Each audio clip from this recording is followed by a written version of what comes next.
എല്ലാരും കൂടിയിട്ട് ഒരു സാധനം വാങ്ങാൻ വേണ്ടിട്ട് നമ്മളെ പേരാമ്പ്രക്ക് പോവാന്ന് കേട്ടോ. ചക്ക മാങ്ങ തേങ്ങ അതിന്റെ ഒക്കെ തൈ വാങ്ങാൻ വേണ്ടിട്ട് പോവാന്ന് കേട്ടോ. അത് നമ്മളെ സ്വന്തം പേരാമ്പ്രത്ത് തന്നെ. അങ്ങനെ ഞങ്ങൾ നേരെ തച്ചർത്തന്റെ അമ്പലത്തിന്റെ അടുത്തൂടെ തന്നെ പോയിട്ടുള്ള കീഴത്ത് കാർഷിക നഴ്സറിയിലേക്ക് പോവാന്നേ. ഓൾറെഡി ഞാൻ ഇവിടെ വന്നിട്ടുള്ള വീഡിയോസ് ഇട്ടങ്ങൾ കണ്ടിട്ടില്ലേ, അതിന്റെ പാർട്ട് 2 ആണ് കേട്ടോ. അപ്പം നമ്മൾ ഇവിടെ വന്നിട്ട് ചക്ക മാങ്ങ തേങ്ങ അങ്ങനത്തെ തൈകളൊക്കെ വാങ്ങാൻ വേണ്ടിയിട്ട് പോവാന്ന് കേട്ടോ. ഫുള്ള് കൃഷി പരിപാലനം. എന്താ ഒരു വെറൈറ്റി ആയിട്ട് നിൽക്കുന്നേക്കില്ലേ നിങ്ങൾ വിചാരിക്കുന്നുണ്ടാകുക. അങ്ങനെയൊന്നുമല്ല, കുറച്ച് ഫ്രൂട്ടിന്റെ തൈ അതേപോലെ തന്നെ ഇങ്ങനത്തെ തൈകളൊക്കെ നമ്മളെ പുറലുണ്ടെങ്കിൽ നമുക്കൊരു സുഖമല്ലേ. അങ്ങനെ ആ ഒരു സെറ്റപ്പിൽ ഒറ്റ മൈൻഡിൽ ഞങ്ങൾ എല്ലാവരും കൂടിയിട്ട് അങ്ങോട്ട് വന്ന പാടാനായിട്ട് പേരൊക്കെ കാണിച്ചിരുന്നു കേട്ടോ. ചാച്ചൻ കയറി പറിച്ചു പറഞ്ഞു. കുഞ്ഞനൊന്നും നോക്കിയില്ല, ഓൻ അതിന്റെ മോള് കയറിയിട്ടുണ്ടായിരുന്നു കേട്ടോ. എന്തോരം മാവ് എടുക്കണോ? തായ്ലൻഡില് കായ് കുറവായിരിക്കും, ഇങ്ങനെ 2-3 കായ ഉണ്ടാവും. വെറൈറ്റി ആയിട്ടുള്ള കുറെ മാവിന്റെ തൈകളൊക്കെ ഉണ്ട് കേട്ടോ. അത് മാത്രമല്ല, റംബൂട്ടാനുണ്ട്, മാംഗോയിസ്റ്റ് ഉണ്ട്. ഞാൻ അങ്ങനത്തെ കുറച്ച് ഐറ്റംസും കൂടി നോക്കിയിട്ടുണ്ടായിരുന്നു കേട്ടോ.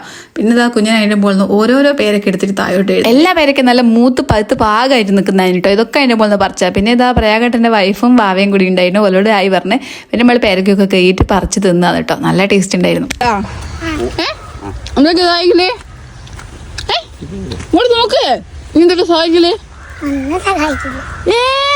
ഞാനിപ്പോ ഓനോട് ചോദിച്ചത് ഇനി എന്താ സഹായിക്കലുണ്ടോ? ഓനിപ്പോ ഒന്നും സഹായിക്കില്ല എന്ന് പറഞ്ഞു. അല്ലെങ്കിൽ പിള്ള മനസ്സിൽ കള്ളവില്ല എന്നല്ലേ പറയല്. പിന്നെ നമ്മൾ ഇത്രയും ഐറ്റംസ് ഒക്കെ വന്നിട്ട് അവിടുന്ന് വാങ്ങിയത്. നിങ്ങൾ ഇങ്ങനത്തെ തൈകളൊക്കെ നോക്കുന്നുണ്ടെങ്കിൽ ഈ ഒരു നഴ്സറി മസ്റ്റ് വിസിറ്റ് ആണ് കേട്ടോ. കുറ്റിക്കുരുമുളകിന്റെ 2 തൈ ഉണ്ട്, അതേപോലെ തന്നെ ചാമ്പക്ക ഉണ്ട്, സപ്പോർട്ട ഉണ്ട്, പിന്നെ എന്താ റംബൂട്ടാനുണ്ട്, മാംഗോയിസ്റ്റ് ഉണ്ട്. ഇത്രയും ഐറ്റംസ് വാങ്ങിയുള്ള സന്തോഷ പ്രകടനമാണ് കേട്ടോ നിങ്ങളിപ്പം കണ്ടത്.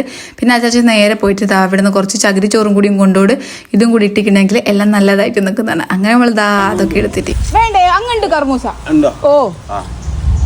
അങ്ങനെ ഈ ഒരു ചകിരിച്ചോറും കൂടിയിട്ട് വണ്ടിയിലാക്കി അച്ചാച്ചനോട് ചാറ്റ പറഞ്ഞിട്ട് നമ്മൾ നേരെ പോവാം കേട്ടോ. ഗൈസ്, നിങ്ങൾ തൈയൊക്കെ വാങ്ങുകയാണെങ്കിൽ ഈ ഒരു കീഴത്ത് കാർഷിക നഴ്സറി മസ്റ്റ് വിസിറ്റ് ആണ്. അപ്പൊ ബൈ.